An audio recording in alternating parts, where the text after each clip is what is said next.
ինչու եք այդպես ասում։ Բոլորը բարբերաբար, երբ որ խնդիր էր առաջանում, հենց իրանցից էին ահազանգում։ Պետք է մի քիչ ավելի բարի, ավելի քրիստոնյա եթե նման հարցեր ունեք, խնդրեմ, եթե ասում եմ օրինակ, այս ամեն ինչ կատարվում է ձեր սրտով է, Անկալումյան, լավ, ես ձեզ հարց տամ, ձեզ համար խնդիր չի, որ կարգալույցը անձնավորությունն է այստեղ այդ միջոցառումը անելու։ Իմ համար խնդիրը հենց ձեր ձևակերպումն է, կարգալույց հոգևորական է, որ ձեր հետ չեմ կիսում այդ կարծիքը։ Ձեզ համար կարգալույց չի Ստեփան Ասատրյանը։ Նա իր քահանայական աստիճանը Մայրաթորի կողմից է ստացել եւ Մայրաթորի կողմից հայտարարվել է կարգալույցը Կտրիչ Ներսյանի կողմից հարվել, իսկ Մայրաթորի կողմից ով կարգվել է, իրանց պատարակը։ Պարոն Արմյան, դուք առաքելական եկեղեցու հետևորդ եք։ Իսկ ձեզ համար խնդիր չէ այս գործողությունները, որ իրականացնում եք եկեղեցու դեմ։ Եկեղեցու դեմ մենք ոչ մի գործողություն չենք իրականացնում։ Ի տարբերություն ձեզ։ Պարոն Ղալումյան, եկեղեցու ընդհանուր անդորը խաթարել եք, պառակտում եք մտցնում։ Սխալ ձևակերպումներ եք անում, լրիվ անձնավորված, քաղաքական։ Քաղաքական չի։ Դուք առհասարակ շփվում եք հանրության հետ, տեսնում եք իրենք ինչ են ասում տեղի ունեցածի հետ կապված։ Այս տեղի ունեցող իրադարձությունների հետ կապված։ Իրադարձությունը շատ լայն է շրջանակը։ Օրինակ ձեր գրողը եկեղեցու դեմ։ Մենք եկեղեցու դեմ գրող չենք անում, մենք եկեղեցին մաքրում ենք։ Բայց Ուսակրոնության ուխտը խախտած։ Դուք իշխանությունն եք, դուք ինչու պետք է միջամտեք եկեղեցու գործերին։ Մենք եկեղեցու գործերին չենք միջամտում, մենք փորձում ենք եկեղեցին մաքրենք նման մարդկանց։ Ախր Նիկոլ Փաշինյանն էր 2018 թվականի նոյեմբերին Facebook-յան ուղիղ եթերում հայտարարում, որ մենք որևէ կերպ չպետք է միջամտենք եկեղեցու գործերին, այդ ինչ փոխվեց։ Իրավիճակը փոխվել, իրականությունը ժողովրդի լայն շրջանակներին հայտնի, որ մեր եկեղեցում կան բազմաթիվ կուսակրոնության ուխտը խախտած մարդիկ։ Ովքեր պետք է եկեղեցում չլինեն, ովքեր սրբազան կոչվելու իրավունք չունեն։ Դուք ձեր կառավարության ծրագիրը չեք իրականացրել։ Դուք ինչու հրաժարվել եք։ Կառավարության ծրագիրը իրականացնելու համար երևի մի շաբաթ 10 օրից, այս հաջորդ շաբաթ չի, մի շաբաթ աղբային ժողովում հաշվետվություն անելու Շուշին դեօկուպացրեցիք, Հադրութը դեօկուպացրեցիք, պարոն Ղալումյան։ Նախորդ հարցտողին խնդրեցի, որ այսօրվա խորհուրդը ուրիշ է, փորձեք եկեղեցուն առնչվող հավատքին առնչվող պատասխաններից հարցեր են առաջանում։ Եկեղեցի թողեցիք Արցախում։ Ես եկեղեցի չեմ թողել։ Դուք իշխանության մաս եք, անձամբ նկատի չունեմ դուք, իշխանությունը։ Եթե դուք հոգևոր փորձում եք էլի քաղաքական։ Եկեղեցու Ինչ է քաղաքական, ներողություն մի վարքյան, ինչն է Ես ձեր հարցին չեմ պատասխանել։ Բայց հաճելի չի դրա համար, որովհետև Հարցադրումը չի հաճելի, դուք շատ հաճելի եք։ Ես գիտեմ, որ ես հաճելի Շատ անձնավորություն բայց դուք հարցին պատասխանեք։ Չեմ պատասխանում ձեր հարցին։ Պարոն Ղալումյան, բայց ինչի միայն հիմա հիշեցիք, այսինքն հեղափոխությունից 8 տարի անց միայն հիշեցիք, 7 տարի անց միայն Ես հիշեցիք, որ պատասխանեցի, դուք ստեղ չէիք, չլսեցիք։ Այսօր իրականությունը ավելի հայտնի է դարձել ժողովրդի լայն շրջանակին, որին պետք է արձագանքել։ Պարոն Ղալումյան, իսկ ով հայտնի դարձրեց կամ այդ խոսակցությունները ընդհանուր մինչև բամբասանքների մակարդակի ով Դա հայտնի դարձավ ավելի շատ նրա հաշվին, որ այդ մարդիկ չեն հերքում այդ իրականությունը։ Հենց դրա համար էլ ինքը Այսինքն այն ինչ դաշտ է չեն ներկված կարող մեր օրակարգից մեջ չմտնենք, քանի որ մենք ժողովրդի լայն շրջանակների կողմից մաքուր արդար ընտրությունների միջոցով իշխանության եկած քաղաքական ուժ ենք։ Բայց այդ ծրագրում չկա եկեղեցու վերաբերյալ Մեր ծրագիրը քաղաքական, տնտեսական է։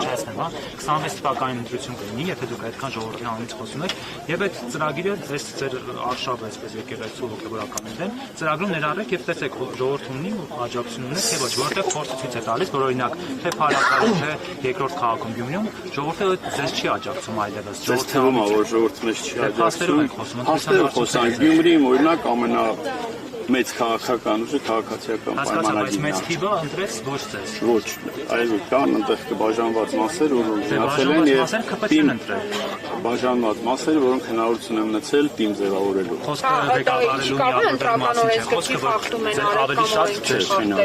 բայց հիմա ինչն է խնդիրը, մարդիկ միավորվել են եւ խնդիրը նա որ դուք ճիշտ եք ձևակերպում քաղաքացիական պայմանագիրը Գյումրիում ամենաուժեղ քաղաքական ուժն է։ Բայց դուք հաշ չեք կարծես թե այդ Ձեզ թվում է, մենք անօրինականության հետ չենք հասնում։ Ինչն է անօրինականությունը։ Այն ինչի համար այսօր Գյումրիի քաղաքապետը կալանք։ Հալոմյան, ուղղակի ստացվում է այնպես, որ քաղաքապետը, որ ձերոնքական չի, ինչ որ տարբերակներ է գտնում, որ նրան արանքից հանեք եւ ձեր մարդուն։ Որ կոնկրետ օրինակներ տակ կոնկրետ Ալավերդին, Վանաձորը, որտեղ օրինականության հետ կապված խնդիր կա, այնտեղ մենք փորձելու ենք օրինականություն վերականգնել։ Մասիսի քաղաքապետը ինչի։ թողեք պաշտոնավարի հետ օրինականության։ Անօրինական պաշտոնավարի։ Այսինքն մարդը եթե ընտրվում է դառնում է Այսինքն թողենք Լուկասյան Վարդանը կաշառք վերցնի, տարածք օրինականացնի, մի քանի տարի հետո դա քաղաքական գնահատական բարձրի կաշառք չի վերցնել։ Մի քանի տարի հետո օրենքը դրա համար նախատեսված գործընթացներ Այսինքն ընտրված համայնքապետի տանեք նստեցնեք, պարոն Ղալոմյան, ասեք դու մի պաշտոնավար հետո որոշեք մեղավոր։ Ընտրված համայնքապետ կարա սպանություն այն թողենք Պարոն Ղալոմյան, ես հիշեցնում եմ, Էս էլ այլ հարց։ Ձեր տեսանկյունից սա որ այլ հարց է, սա օրենքի մեջ չի տեղավորվում, օրենք արձագանքել է։ Դուք չեք մտաբերում Երևան քաղաքի վարչական շրջանների ղեկավարներին, ովքեր ուղիղ եթերում են մարդկանց ծեծում, ոչ ուղիղ եթերում են ծեծում, բայց այդ մարդիկ ինչի պատասխանատվության չեն։ Ձեզ թվում է թե չեն ենթարկվում։ Կալանքի տակ չեն։ Կալանքի տակ թաղապետ ա եղել։ Ոնց չեն արձագանքել։ Հիմա ազատության մեջ է Շենգավիթ վարչական շրջանի նախկին ղեկավար Ռազմիկ Որոնք Մկրտչյանը։ ԿՊ-ից էլ դուրս եկավ։ Ռազմիկ Մկրտչյանը դիգանտեր մարդը ոչ ոք ԿՊ-ի հետ կապ չունի իր ԿՊ լինելը։ Եթե ինքը օրենքի խախտում արել, օրենքը բոլորին արձագանքում է նույն ձևով, օրենքի սահմաններում։ Կալանքը պատժի միջոց չի կիրառվում ընդդիմադիր Դա արդեն համայնքապետերի։ օրենքի խնդիր է, կալանքը ինչ է նախատեսում, դա այդ հարցերով ես չեմ կարող արձագանքել։ Կարող եմ նշեմ, որ կապ չունի ԿՊ-ական է, թե ԿՊ-ական չի։ Պարոն Ղալոմյան,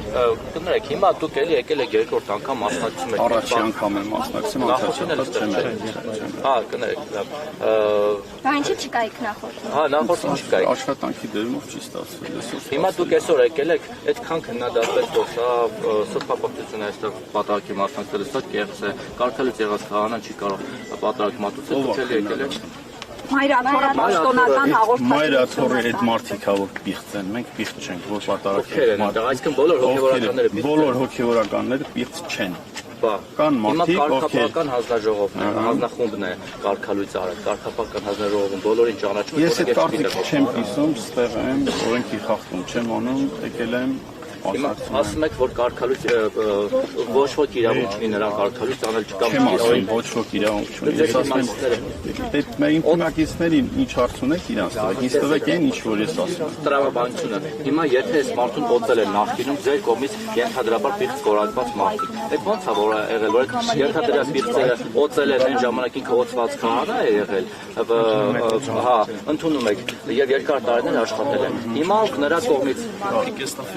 Չէ, բանը Հիմա միան պատասխան եք, էլի, ես ոնց ա լինում, օծելուց պիղծ չեն։ Ես ձեր հարցերի մեջ տրամաբանություն չեմ կոնկրետ ձեր հարցերի մեջ։ Թողեք Պարոն խնդրում ասեք, ոնց ա լինում, որ օծելուց պիղծ չեն, կարգալույց անելուց պիղծ են։ Որտեղ կարգալույց անելուն իրան շարժարիթ ա ունեցել։ Օծելուց շարժարիթ չեն ունեցել։ Շարժարիթ ունեցել են, որի խոզեցել է եկեղեցուն ծառայ եւ եկեղեցուն ծառայ։ Հիմա չէ, տրամաբանականը անօրեն մարդը ոնց կարող է միտեղ օրենք Դա ձեր ձևակերպումն է, որ անօրեն է։ Իմ ձևակերպմամբ անօրեն չի։ Չէ, այն ժամանակ բայց օրինական է, չէ՞։ Երբ որ օծել են, երբ օծել են օրինական է։ Փաշյանն այն համարի անորեն դա դառնաց այս համար անորեն։ Ո՞վ է։ Ես դրական։ Չեմ տենում։